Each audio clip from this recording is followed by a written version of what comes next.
Hi, this is Morley and this is the M-Wire. Well, I am absolutely overjoyed to report that there still exists a shred of sanity in the sporting world. The IOC, the International Olympic Committee, has refused to accept woke culture while the games are on in Tokyo this year.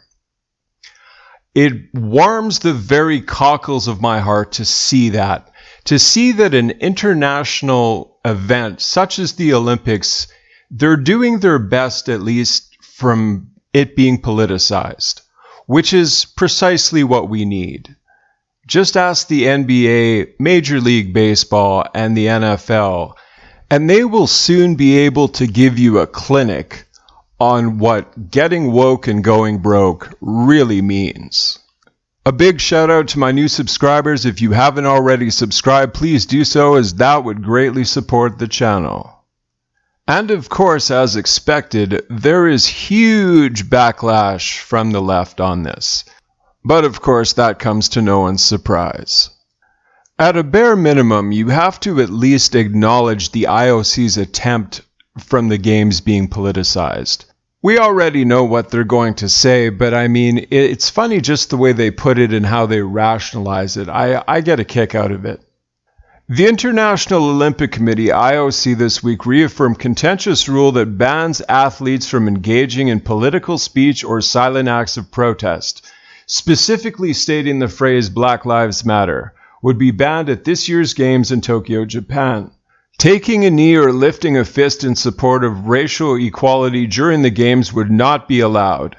The IOC said athletes would be barred from wearing shirts or other apparel with the phrase Black Lives Matter on them. Details were scant on how protests or political actions may be punished, but athletes competing in the Olympics can face punishment from one or more or three separate bodies. The IOC itself, the governing body of their specific sport, and their home country Olympic Committee.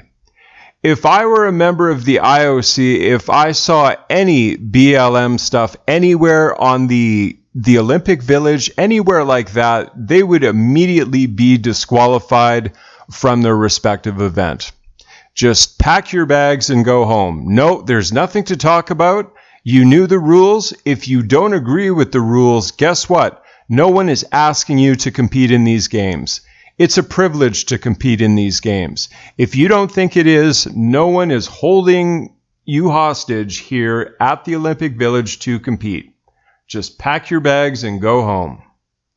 The decision is based on the IOC reaffirming Rule 50 of the Games, which restricts any type of demonstration or political, religious, or racial propaganda by athletes at Olympic venues. The aim of Rule 50 is to ensure that each and every athlete experience the Olympic Games without any divisive disruption, the IOC's website says. The governing authority of the Games, based on its choice to uphold Rule 50 in part on a survey it sent out to the athletes and organizations, IOC Athletes Commission of Christy Coventry explained, noting that a majority of responses were in favor of keeping the rule in place. I would not want something to distract from my competition and take away from that. Coventry herself, a former Olympic athlete, added, "That is how I still feel today." And why shouldn't you feel that way? The Olympic Games are about people competing against one another from all different countries in a sport. It doesn't matter what race you are. It doesn't matter what nationality you are. It is governed solely by ability. You don't go there because you happen to be of a certain, persuasion, if you will. You get there because you are the best of the best. Simple and plain. This has nothing to do with politics. And who can blame the IOC for wanting to keep politics out of it? I mean, they're well versed in, get woke, go broke. They've seen how many corporations do it, and they obviously are battling against the pandemic, and they want to see the Olympics a success. They don't want to see it disrupted with riots. They don't want to see it disrupted with, people with signs and chanting and all this. They want it to be about the games. And how do you blame them for that? I mean, seriously, how do you? Despite the survey that the IOC cited for making its decision, several sports organizations spoke out against it. Global Athlete, a progressive athlete startup movement, took note of the survey in April and released a statement at the time decrying the idea that a person's human rights might be determined by a vote. One cannot survey how people feel about human rights and of freedom of expression, said Global Athlete Cardath O'Donovan, an Irish karate athlete and world champion kickboxer.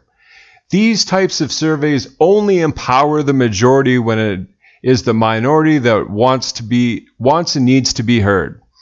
Citing the Universal Declaration of Human Rights, Global Athlete added in his statement that the Olympic podium is a media of communication of the world, and the Olympic frontier cannot be a barrier to human rights. It's not your podium. You're there because you won the medal, not to give you a platform for you to voice your political views. No, that's not why it's there. Responding to the IOC's decision, Brendan Schwab, director of World Players Association, said that the organization would support athletes who still plan to protest. Any athlete sanctioned at the Tokyo Olympics would have full backing of the world player, Schwab said. Well, guess what? If the IOC comes down on you, you're going to lose. It's their game. You're going to their house, okay? Like, that's just how it is.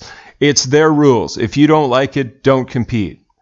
Some on social media accused the IOC of racism, of course, and its decision to direct action against athletes who may have planned to highlight Black Lives Matter at the Games. The IOC specifically decided that Olympians can't wear Black Lives Matter or attire on the podium. It is for what reason other than racism, said Sahara Devente, a English instructor at the University of Alabama, in a tweet. Seriously, needing to answer as to why the necessary focus on the whole Olympics was postponed because of a damn pandemic. Color of Change Racial Justice Organization also condemned the decision by the IOC. Their policies are a direct assault on the free expression of black athletes by a commission that includes no black members, the group noted. Oh, please, here we go.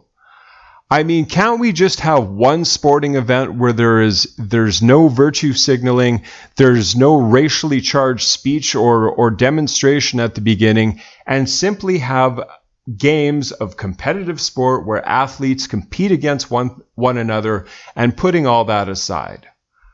They're at least trying, folks. I mean, you have to give them some credit for that. Thank you for coming along with me to my video. Please remember to like, comment, share, and subscribe. Thank you very much, and God bless.